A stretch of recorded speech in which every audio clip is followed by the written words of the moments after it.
Hey, RetconRaider here, and welcome back to episode 6 of my ongoing Let's Play Battle Brothers series. Last time, we took on a few bandits and got into an ill-fated encounter with a wandering group of orc berserkers.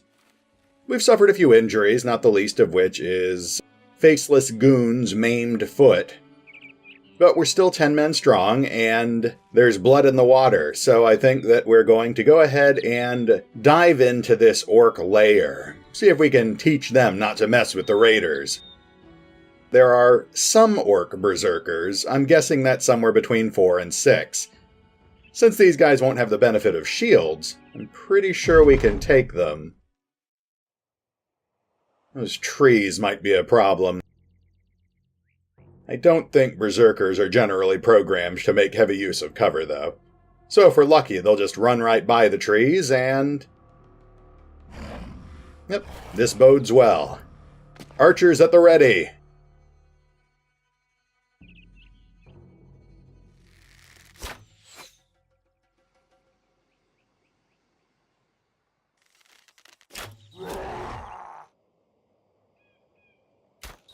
Ooh, right through the neck. So far, so good. It could have been better.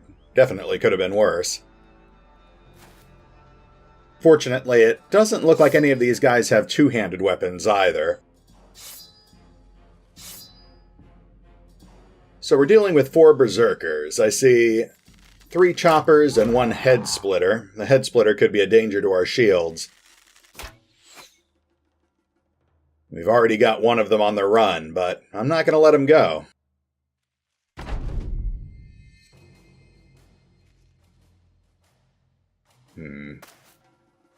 We do have these 2 guys with choppers starting to circle around towards Mark Richards. I don't like that.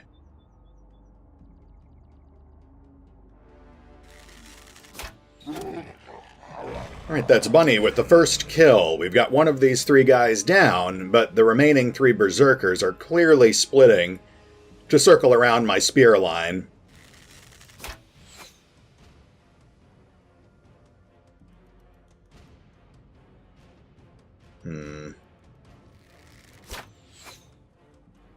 Alright, archers, I'm going to need you to try a little harder here. There we go.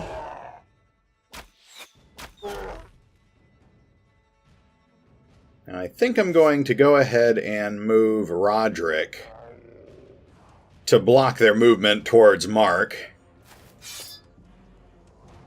And unfortunately, Ashizu's still recovering from that hand injury, so he'll stay on the defensive.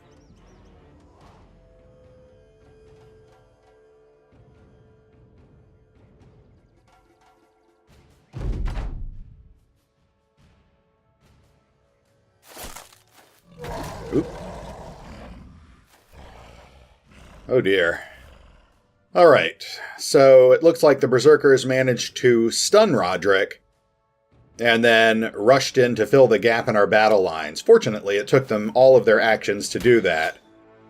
So I can still turn this around as long as I can cripple or kill them efficiently enough. Mark will pull out his knife and go to town on these guys.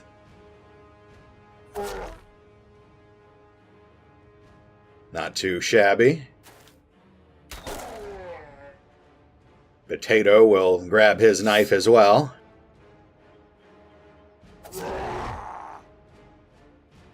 We're definitely whittling away at this guy's health and morale. Well, I guess Fox clearly showed why these guys are archers and not knifers.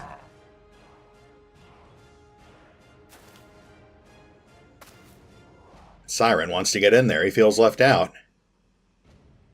Alright, Ashizu. You're crippled, but I think...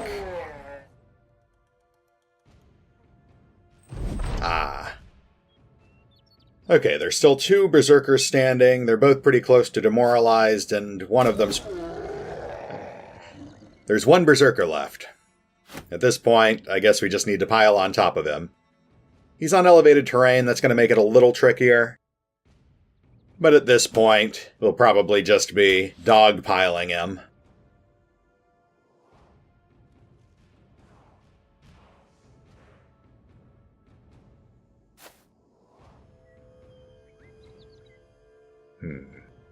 Yeah, let's get a Shizu in there too.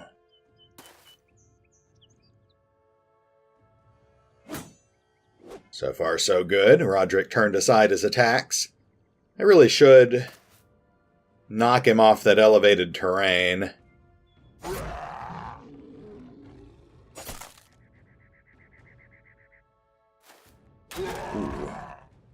Alright, at this point he's so hurt, I'm not going to bother trying to knock him off the terrain. I'll just surround him and hack him to pieces.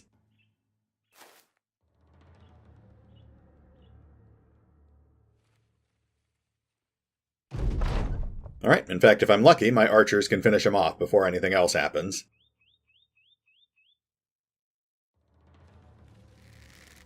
There's one miss.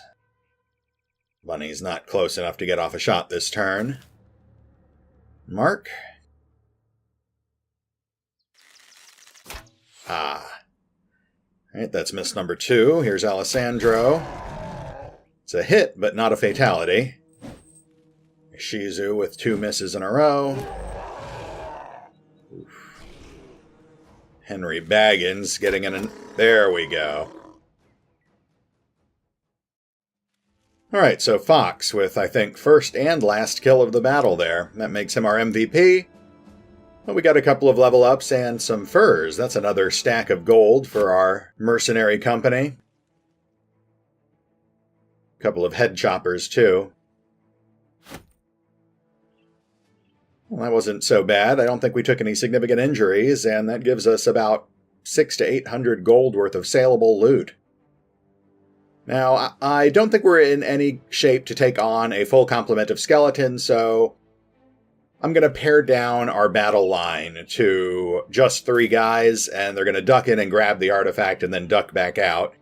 That'll probably be pretty boring to watch, so I think we're going to go ahead and fast forward here until we're back in town and ready for another fight. And welcome back. Here we are in Dornan. The artifact recovery mission went off without a hitch. So here we are back in town, 1,000 gold richer. Now, in celebration of our recent victories over new foes, several of the Battle Brothers have decided to get minor makeovers. Vlad Kapesh decided he needed to look more professional, so he trimmed off his whiskers and cleaned himself up a bit, and now he looks fresh and ready for a life as a mercenary. Faceless Goon, perhaps feeling a bit grim after his crippling injury, has dyed his hair black with the blood of the orcs. And Potato, feeling more rugged and manly, has spontaneously grown a beard to help set him apart from the rest of the archers. Now, just to catch you up real quick, our archers who hit level 4 have picked up the Bullseye perk. I don't think I mentioned that last episode, but that will make it a little easier to strike targets behind cover. Now, we can always use a bit more gold. There is a contract available in Dornan, but again, I'm still not sure we're well-equipped enough to handle a 2-skull contract. But on the way back to town, I couldn't help but notice this Brigand's lair. Normally, I'd say we're not ready to take on a stronghold either, but in this case, we actually did get a peek at who's inside, thanks to the scouting mechanics, so I'm pretty sure we can handle it. As you'll see here, it's just some Brigand thugs and a Brigand raider. So if we are in luck, we can wipe out the thugs without any problems, and the raider will hopefully have some sweet gear for us. Although I would like to continue getting easy XP, taking on nothing but easy battles, we really do need to start building up our equipment by taking on tougher foes. Now you can see the thugs lined up. They'll be easy pickings, but the raider must be hiding in these bushes somewhere. Not sure what he's got yet, but hopefully it's something good. Not good enough to kill us, but good enough that I want it. Priority target is, as always, the guy with the flail, since he's the only one who can completely ignore our shields.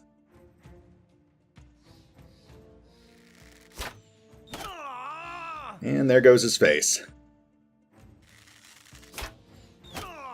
Ooh, and Potato getting an arrow through that guy's hand. And Fox, once again, claiming first kill of the battle. Oh, there we go. That Brigand Raider is a little more dangerous than I'd like. His armor is basically garbage. I wouldn't mind getting my hands on that helmet. The pike, however, could be a problem. Those can dole out some pretty vicious injuries from 2 spaces away, so I need to take him out quickly before he can cripple or kill anyone with it.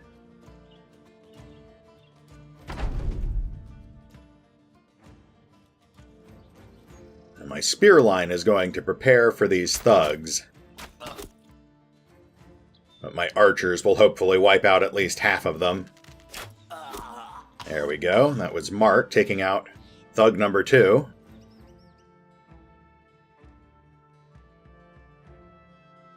I would like to whittle down this raider with some arrows, but all these thugs are essentially acting like human shields.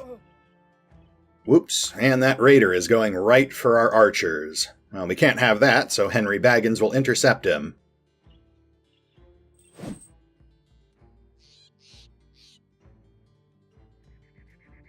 Alright, maybe I'm getting a little too confident here. But I think we'll go ahead and wipe these guys out as quickly as possible and then converge everyone on the raider.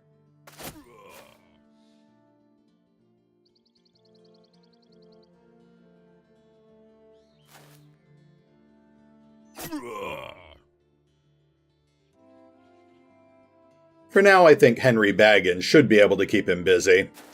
But let's get Siren in there too, just in case. In fact, let's get this guy off elevated terrain. There we go. We'll bring Ishizu into the mix. Even with that hand injury, Ishizu's actually impressed me.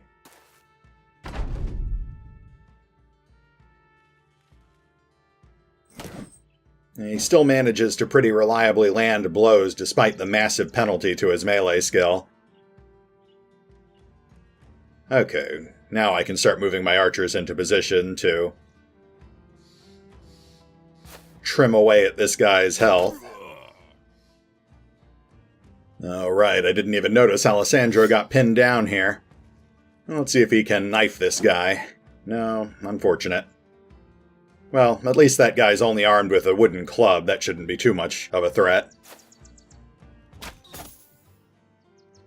Continue raining arrows on this guy, of course.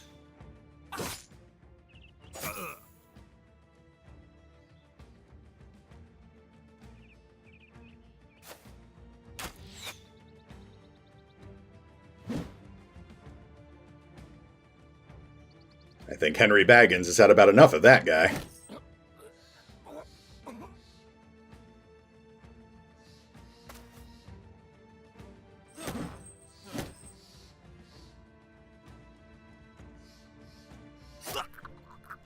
There's Vlad, finishing off yet another bandit.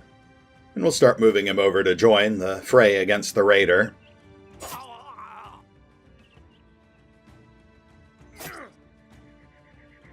I almost feel bad for these guys. Almost.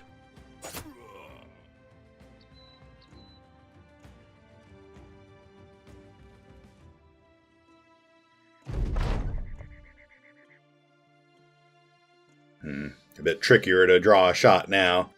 I could just move up and fire through my melee allies, but that would put me in range of the pike, and the last thing I want to do is move a squishy archer into pike range.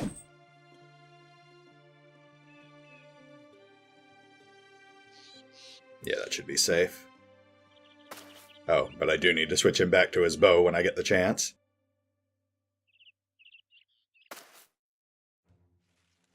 There we go. Now everyone will be in position to fire at least one arrow. Assuming I don't finish this guy off with melee attacks.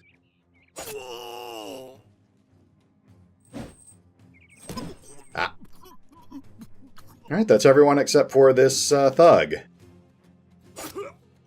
If anything, I think that battle went even smoother than the fight against the Orc Berserkers.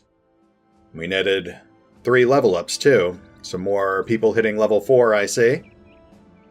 Vlad Kapesh got a level up as well. And we netted a small amount of additional loot. We got that nasal helmet, a new pike to equip on our archers. Some nice sales fodder. All in all, that wasn't bad. Would have been nicer if we'd found a named item, but I can certainly live with these results.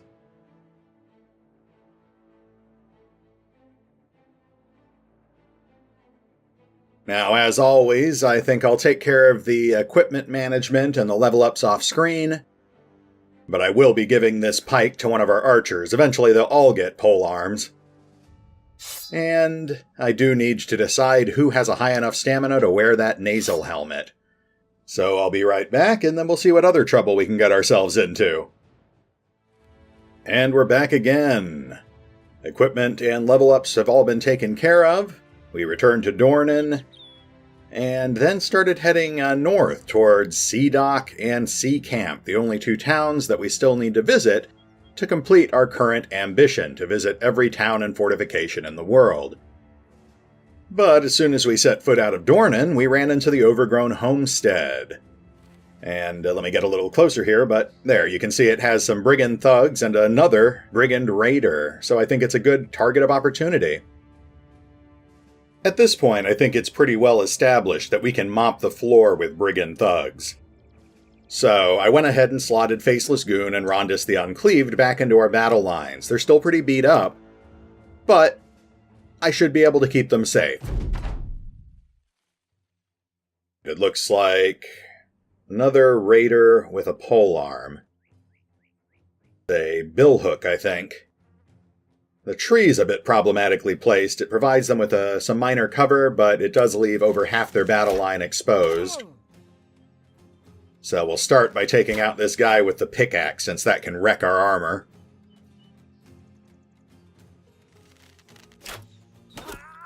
Sorry, Fox. Looks like Alessandro got the first kill this time around. Now we'll focus on this guy with the dagger.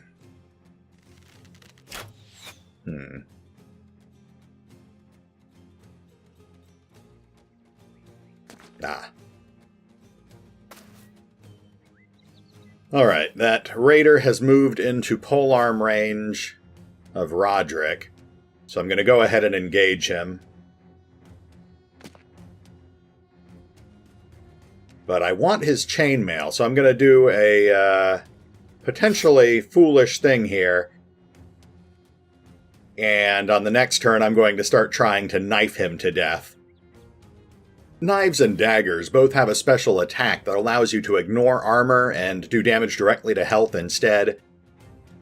So knife swarms are essentially a vital tactic if you want to get better armor on a regular basis. We'll mop up the rest of these thugs with 2 or 3 frontliners and our archery. But then we're going to swarm the rest of the frontliners onto the raider and see if we can stab him to death and take all his stuff.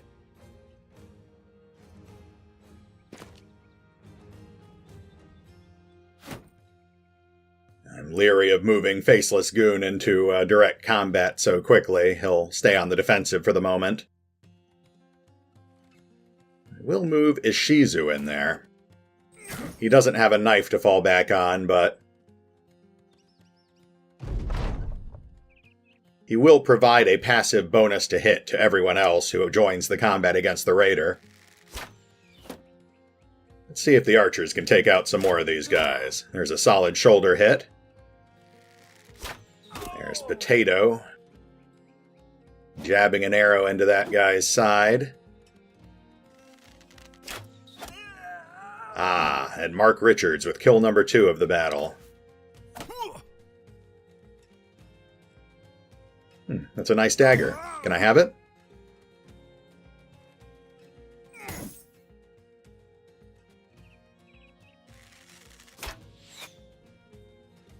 So we've got 3 of the thugs out of the way already. I think it's time to start dogpiling this poor raider.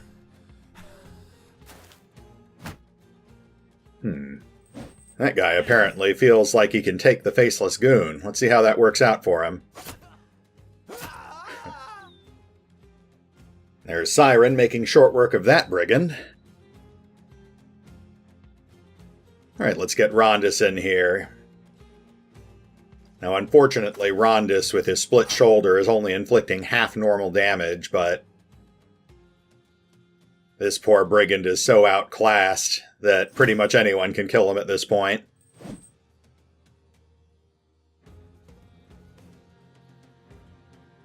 Yeah, this guy's purely on the defensive now. He's just tanking all of our attacks. It's annoying, but I guess I'd rather see him on the defensive than the offensive.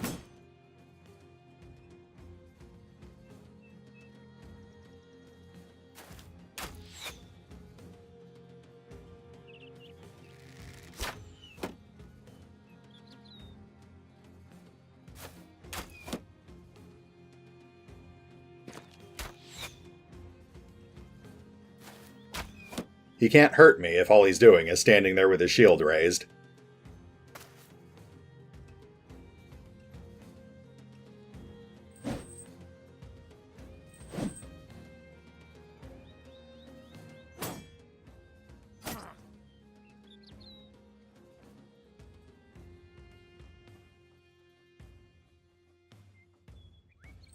There we go.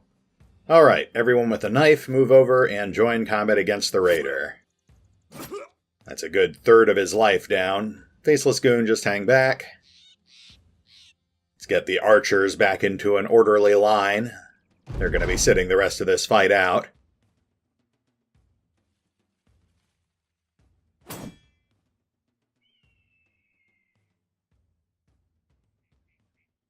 And Siren does have a dagger, so let's get him in there.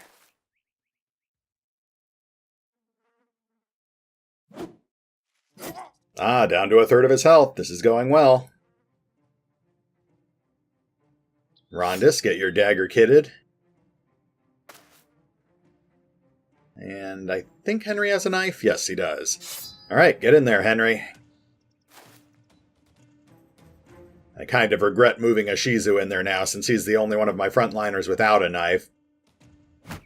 I'll just put him on the defensive, see if he can draw off attacks.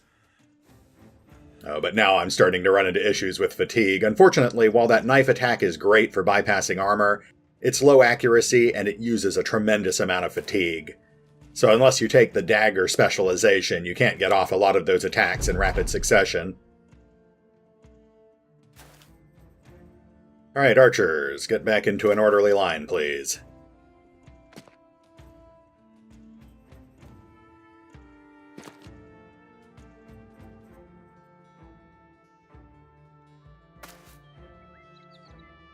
And Goon, you just hang back here with the archers. Keep them company.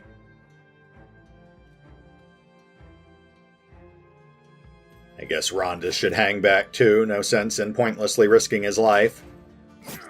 I think the rest of these guys have it in hand.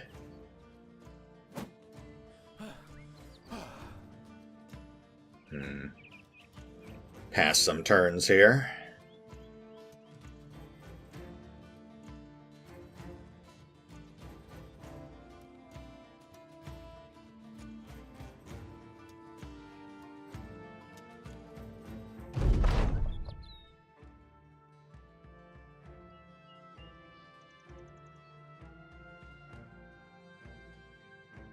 There we go. Siren? And Siren with the finishing blow. Unsurprisingly, it looks like Siren is the MVP with 2 kills. And Ishizu the Blade went up a level. Congrats, Ishizu. Ooh, and we got some real treasure. Signet ring, a decent amount of gold, another nasal helmet, patched chainmail, and a polearm. Not a bad haul. And it looks like we still have about 10 minutes left on the clock, so I guess I will take care of this off-screen real quick and continue towards, what was it, Sea Camp? Sea Dock. I'll continue towards Sea Dock along the main road here. See if we can get into, one more quick little fight before we call this an episode. I'll be right back. And welcome back. Well, we didn't get very far. No sooner had we walked away from the Brigand camp than we ran into these bozos. According to the scouting results, it's a 4-man squad of Brigand Raiders. It's a bit risky, but I decided to go ahead and give chase. Because if we can take these guys out, that'll give us even more equipment. So let's see what we're up against.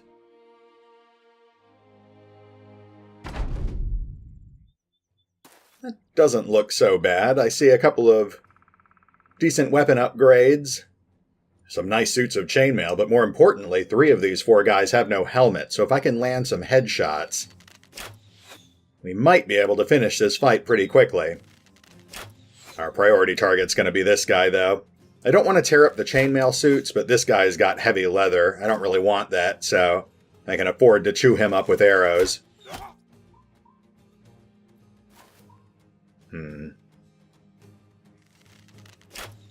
Looks like they're all trying to bum rush Siren.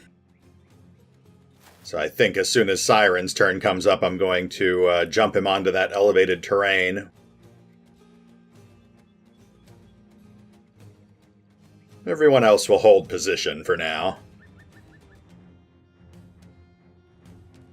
I do, however, have a sneaking suspicion that our MVP in this fight is going to be our flailers, since they can make targeted attacks right on the opponent's heads. Actually, let's do some leapfrog here. Let's jump our entire spear line up 1 slot along our battle line. Ooh, nice. That worked out a lot more smoothly than I thought it would. Now we've got a complete, solid battle line ready for these raiders. And I can start chipping away at this poor guy again. 1 more hit should finish him off. And there we go, Mark with our first kill against an all-raider brigand group. And that guy is just hanging back for the moment with ranged weapons, so... How to approach this?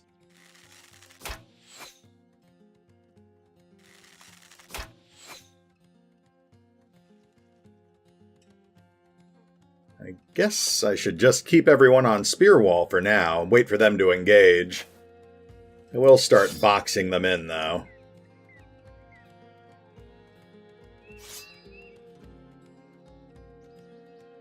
I'd love to get all 3 sets of chainmail, but I don't know how realistic that is. I might have to chew at least one of these guys up before the other 2 are ready to be knifed to death.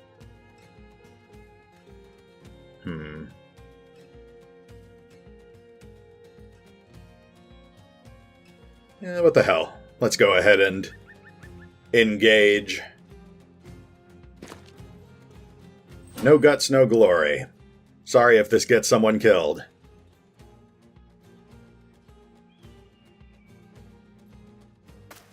I will play it a little cautiously with Faceless Goon, though. He's still not back up to top form yet. Rondis will move up to the front. We'll move Vlad in on the top here. As always, the more people I can get engaged in base-to-base contact, the more bonuses I get when I start knifing them. Oh yes, let's get a Shizu in there now. Pin down that last guy. He'll be forced to waste a few action points switching back. Oh! Well, there goes some of Ishizu's ribs, but that's not too bad. That knocks out some of his max fatigue, I think.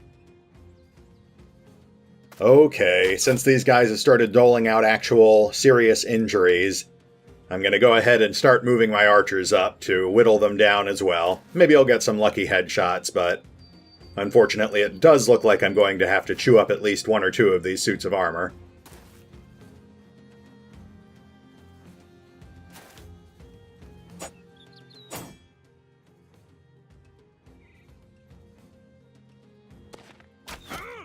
Ooh, right in the neck. Nice shot, Fox. I guess we might as well get Faceless Goon in there now, since he's one of our flailers. Ah, and Henry Baggins with the fatal blow.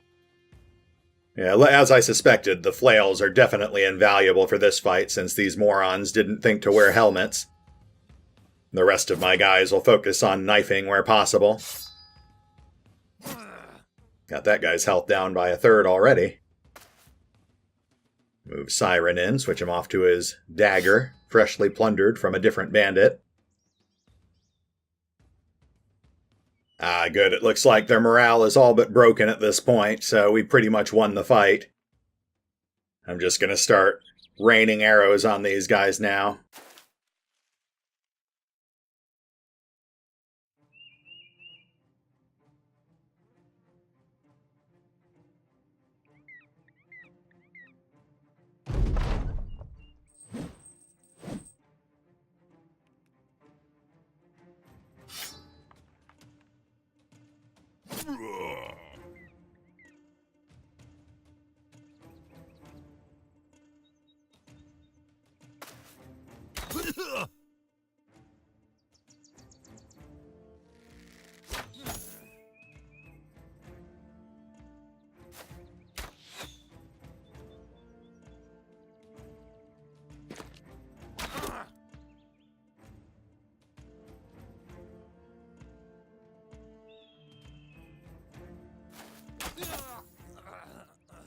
That's another one down, so just one left. Let's see if I can... Ah, there goes his skull.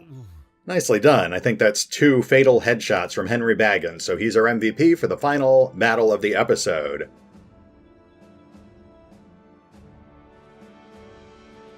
Oh, and we got 3 sets of chainmail. That's fantastic. Got a new flail, got a boar spear. A small amount of other interesting loot, but I cannot wait to get this equipment set up on our front line. Oh, and it looks like we just hit the 30-minute mark, so we'll call this an episode. I'll take care of the re-equipping off screen, but we'll pick up with episode 7 on Monday, as we continue our journey to Sea Dock. Wow, I'm not really sure what else there is to say. The footage really speaks for itself. Believe me when I say this is about as smooth as things will ever go in a game like Battle Brothers. 4 fights, no casualties, and a lot of sweet loot. Hopefully things will keep going smoothly, because I'm getting pretty attached to this lovable band of murderous misfits. But don't worry, I've still got the waiting list at the ready, so even if there aren't any casualties in the near future, I'll still be working new mercs onto the team as our funds allow. After all, we do need a few backup brothers for when folks get sidelined with injuries. Now, if you'll excuse me, I need to speak with our quartermaster about putting all this freshly looted chainmail to good use. So for now, this is RetconRaider, signing off. Thanks for watching. Oh, and remember, although I do love playing Battle Brothers, you can find out more about the game by checking out the official website, or the FanRun Wiki. Links are in the description.